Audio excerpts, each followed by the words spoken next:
Good morning, everyone. Thank you for watching Sunrise on this Friday morning. We have made it to the weekend, and Alex, how you hanging in there? I know you were at it all hours of the day yesterday. I'm hanging in there okay, though. I was able to get some sleep, so that's good. Good deal, good deal. But quite an active day we had yesterday as far as the severe weather was concerned. Yeah, it was active, unfortunately, and we talked about the potential for a couple of spin-up tornadoes. We saw a few spin-up tornadoes across the area, and we're a little bit surprised by what we saw in Pickens County. Yeah, you know, we had talked about that typically in these tropical systems you don't get stronger tornadoes, and also don't get tornadoes that stay on the ground a very long time. But the Pickens County tornado sort of defied convention in that way. So a little bit surprised to see that. But again, thankfully today we're not dealing with that, but we are dealing with a little bit of rain across the area this morning. Here's a view from our Health Insurance Skycam in downtown Tupelo. Right now, not raining, but we have seen some off and on showers and drizzle there. Also been a little bit breezy at times. It looks like the winds died down in Tupelo for the moment. But if you look back down towards the Fair Park, you see those flags right there, the trees lining the roadway. Again, we've seen those whipping around a little bit at times. Harvey, or what's left of it now, really a post-tropical system at this point, moving off to the north and northeast away from the area. The center of the system now moving into northwest Alabama and southern Tennessee. We're seeing some of the wraparound moisture in our neck of the woods, though. That's giving us some drizzle, some light showers across the area. Most of that's been north of Highway 82 so far this morning, but again, not going to rule out a little bit of drizzle or showers as we go through your AM commute. Temperatures in the upper 60s this morning, and a bit breezy as well at times with those winds out of the west and northwest this morning. Some spots still seeing some winds in the 10 to 20 miles an hour range. As we go through the rest of the morning and the afternoon, we'll start to see those winds die down at least a little bit. I'll have details on your forecast as we get into Labor Day weekend coming up in just a few more minutes. Renee? All right, Alex, thank you for that weather update. A Pickens County deputy catches the large tornado that formed yesterday as it barrels through parts of the county. This is the tornado that ripped through parts of Reform, leaving behind a trail of damage. You can see how close it is to one of the homes there. The twister damaged several homes and uprooted trees. 4 people were in fact trapped in one of those homes there, fortunately only suffering minor injuries. And a tornado is what caused this destruction in the northern part of Pickens County. The community of Palmetto is also dealing with a mess after powerful storms moved their way to the Lamar County line. You can see the roof ripped off of one home there, debris mangled up in trees, leaving behind, again, a big mess. A tornado also caused damage near Fayette, Alabama, damaging homes and businesses west of downtown along Highway 18 and Highway 96. Both roads were closed for several hours as crews cleaned up trees and power lines. The twister caused significant tree damage near the Fayette Country Club and damaged several homes along County Road 21. Local residents reported that they heard the storm moving in and described it as a freight train rolling by. The remnants of Harvey are being felt here in North Mississippi. Around 1:30 yesterday afternoon, a tornado touched down in Itawamba County. Homes and businesses were severely damaged. Power lines were down, and the storm definitely left its mark. WCBI's Quentin Smith speaks with a resident who says he's just thankful to still be alive after his business was destroyed. Pieces of a roof hanging from a wire, toppled trees, and scattered debris are all damages that were left behind as a devastating tornado ripped through the Kirkville community. When we first saw it, I mean, it took a few minutes to really register what we had just lived through and what happened, but it's been very emotional. That's how Corey Lindsay is feeling after Thursday's strong winds damaged his community and destroyed his business. You know, everything we worked for 7 years was gone in about 30 seconds. Lindsay says there were 7 people inside the shop getting ready to leave and go home right as the tornado was about to touch down.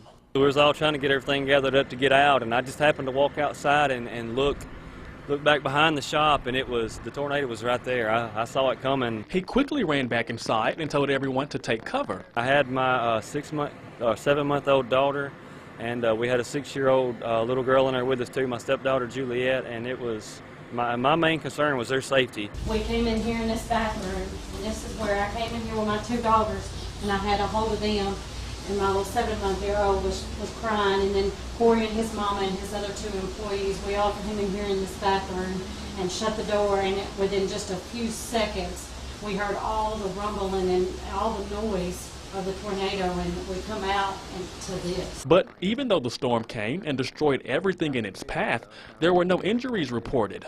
And for Lindsay, that's enough to be thankful for. Everything that you see here can be replaced. You can't replace people. And that was our Quentin Smith bringing us that report. Lindsay says even though the storm damaged his business, he has plans to rebuild his shop as quickly as he can.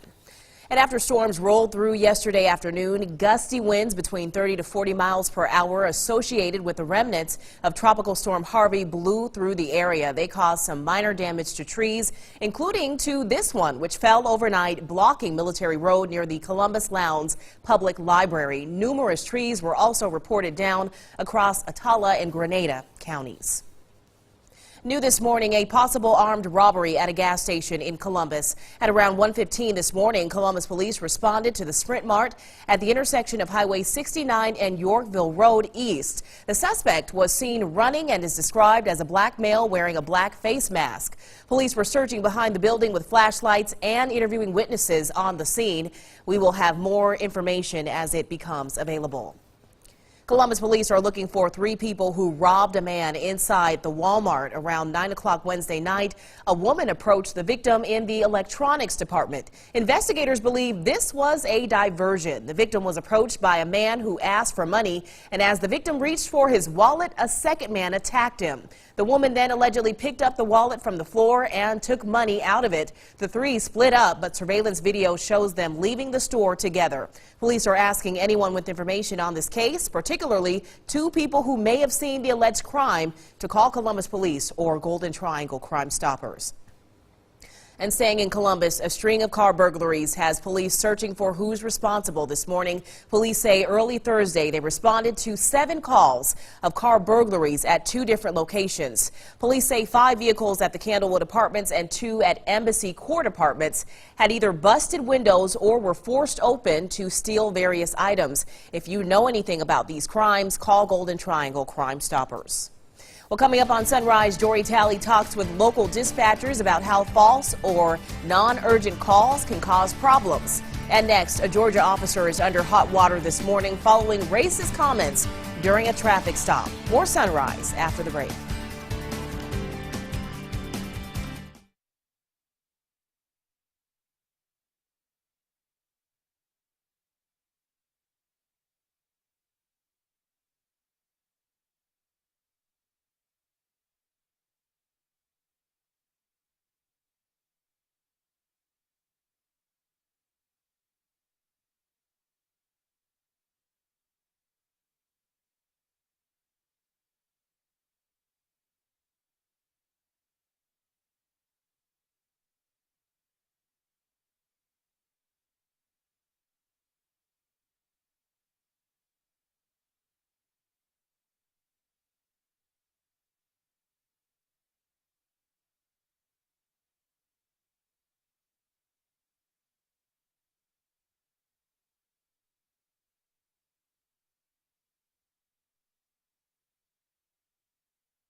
And welcome back to WCBI Sunrise. It is 5:09. A Georgia officer was caught on camera telling a woman, quote, "We only kill black people." It happened during a traffic stop outside Atlanta late Thursday. That officer made the decision to retire. Mark Wine shows us the dash cam video. If you're thinking that I'm walking up here to make an excuse today about the comments that was heard on the video, you're wrong. Use your phone. It's in your lap right there. I just don't want to put my hands down. I'm really sorry. You just really wrong. No. I've just seen way too many videos of problems. But you're not black. Remember, we only kill black people. Yeah, we only kill black people, right? All the videos you've seen, have you seen any white people get killed? You have. I don't know what's in his heart, but I certainly know what came out of his mouth, and it's inexcusable, and we have to take appropriate action. The recommendation is to terminate his employment from the Cobb County Police Department. Words from Cobb County leaders. But if there's any silver lining, it's been the apt response of our leadership here in Cobb County. After words on what's been identified as video from a Cobb Police dashboard camera. This badge and this uniform should mean that there's justice and fairness for all. Chief Mike Register previously indicated Lieutenant Greg Abbott was speaking on the video. In the climate that we're in right now, we have no place for any type of statements like that. Attorney Suri Chata Jimenez says the video is from a July 2016 DUI stop, and he represented the driver, though the comments were directed at a female passenger. I felt that she was being honest about having concerns. Register was not Cobb chief in July 2016. We have hope here in Cobb that we have a chief and leadership that is serious about bringing this department to be one of the better ones in the nation. Before Register's announcement about his recommendation, Abbott's lawyer, Lance LaRusso, texted, quote, he was attempting to de-escalate a situation involving an uncooperative passenger. In context, his comments were clearly aimed at attempting to gain compliance by using the passenger's own statements and reasoning. And again, that was Mark Wine bringing us that report. Next on Sunrise, Alex Puckett has a full look at your game day forecast, that is. And Roxana Severi has the latest consumer news in today's CBS Money Watch report. You're watching Sunrise.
Your first alert forecast with meteorologist Alex Puckett. I want to start out with some video we got late last night. This is from Pickens County near the community of Friendship. And again, you see there that tornado that moved through there, large tornado in fact. This one sort of surprised us a little bit. We weren't expecting anything this large and this strong, but really a strong tornado that moved through that community. Again, you see the rugged low wall cloud there and then the tornado extending back down off of it. But thankfully today, we're not going to be dealing with anything like that. The remnants of Harvey moving off to the north and east now. You see that low centered now in southern Tennessee. We've got some moisture wrapping back around the southern end of this, and we'll deal with that through the morning hours at least, and perhaps if you're north of Interstate 22 and east of Interstate 22, maybe into the afternoon hours, most possibly drying out this afternoon. But we are dealing with some drizzle, some light shower activity across parts of the area this morning. It looks like most of that has been north of Highway 82, but again, even some light drizzle potentially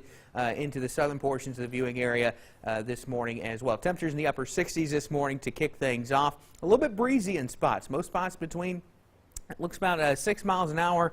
Actually, it's showing calm winds in Louisville, but most spots anywhere from about 10 to 15 miles an hour this morning. Winds out of the south-southwest. They will shift out of the west and then ultimately out of the north-northwest later on this afternoon. It will still be breezy at times, but certainly not as windy as it was yesterday. Temperatures generally going to be topping out in the low 80s this afternoon. The exception going to be in the far northeastern corner of the viewing area, where we'll stay mostly cloudy through the day. So if you're north and east of I-22, a little bit cooler as we go through the day. Futurecast shows maybe some lingering showers into the afternoon hours as we get north of I-22. Futurecast also wanted to pop a couple of showers in the southwestern portion of the viewing area. I don't expect that. Moisture should be moving off to the north and east. But the weekend going to be absolutely wonderful. Great weather for the football games in Oxford and in Starkville. Temperatures are going to be topping out in mid to upper 80s this weekend. Lots of sunshine. Overnight lows dropping into the low 60s. Our next rain chance coming in the middle of next week with a front pushing through, and then another cool down as we get in the latter half of the work week next week. Renee? All right, Alex, thanks a lot. Every 911 call is important to dispatchers and first responders. Around 30 calls ring into the Webster County 911 Center every day. It's a high number, but only half of those calls are actually considered emergencies. WCBI's Jory Talley has the details.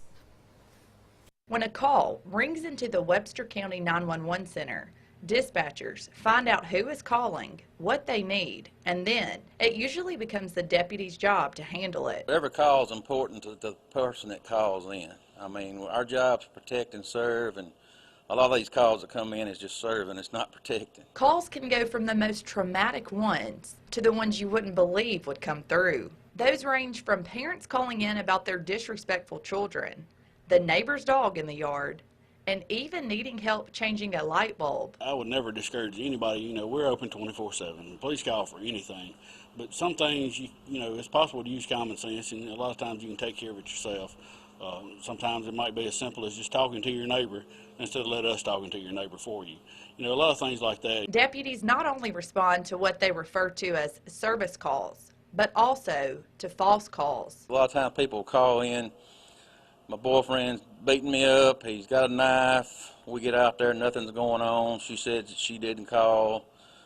We look at the record and say, yes ma'am, you did call. You know, we don't, if you call again, somebody's going to jail if we have to come back out here. The fake and less urgent calls tie up phone lines and deputies who could be working more serious cases. Calls that really doesn't mean a lot or should have been handled in a different way. You're still tying up telephone lines to 911 centers that would hold up people with real emergencies, and it would delay response to them. Webster County 911 Director Jimmy McLemore has had a caller call in wanting him to send police to a football stadium to remove the quarterback from the game. As crazy as these calls might sound, each call has to be handled the same way. You have to be very professional. But, you know, we just say, yes sir, or yes ma'am, we will do everything we can to help you. And we have a legitimate call. It's recorded, so we actually call the police and say, we got this call, however y'all want to handle it. That was Jory Talley reporting. Around 25% of callers needing help call into the Sheriff's Department. Deputies advise callers to call 911 instead because response time is a lot quicker.